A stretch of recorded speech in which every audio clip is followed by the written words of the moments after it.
আমরা এখানে মনে করেন বিগত 100-150 বছর ধরে আছি।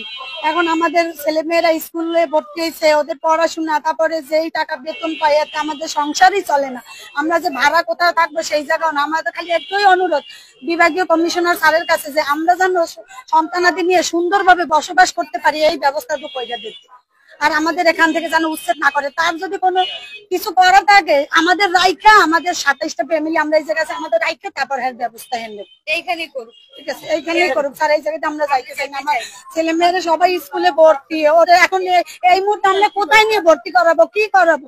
সামনে আমার মেয়ের বৃত্তি পরীক্ষা, এই মুহূর্তে পরে যদি অন্য জায়গায় নেওয়ার পড়াশোনাও নষ্ট হয়ে যাবে স্যার। এই দেখেন আমার ছোট একটা বাচ্চা, ও পরে শিশুতে পড়ে, ওরে নিয়ে আমরা এখন কোথায় যাবো? হার্ট অ্যাটাক করছে আর মেডিকেলে ভর্তি আছে স্যার। আমি ওরে নিয়ে কোথায় যাবো? যদি এখন এখান থেকে সরাই দেয় আমরা কোথায় যাবো স্যার অসুস্থ ছেলে নিয়ে? আমাদের দাবি আমরা যেন এখানেই থাকতে পারি, আমরা এখানেই চাই, আমাদের সেই ব্যবস্থা করিয়ে দেন।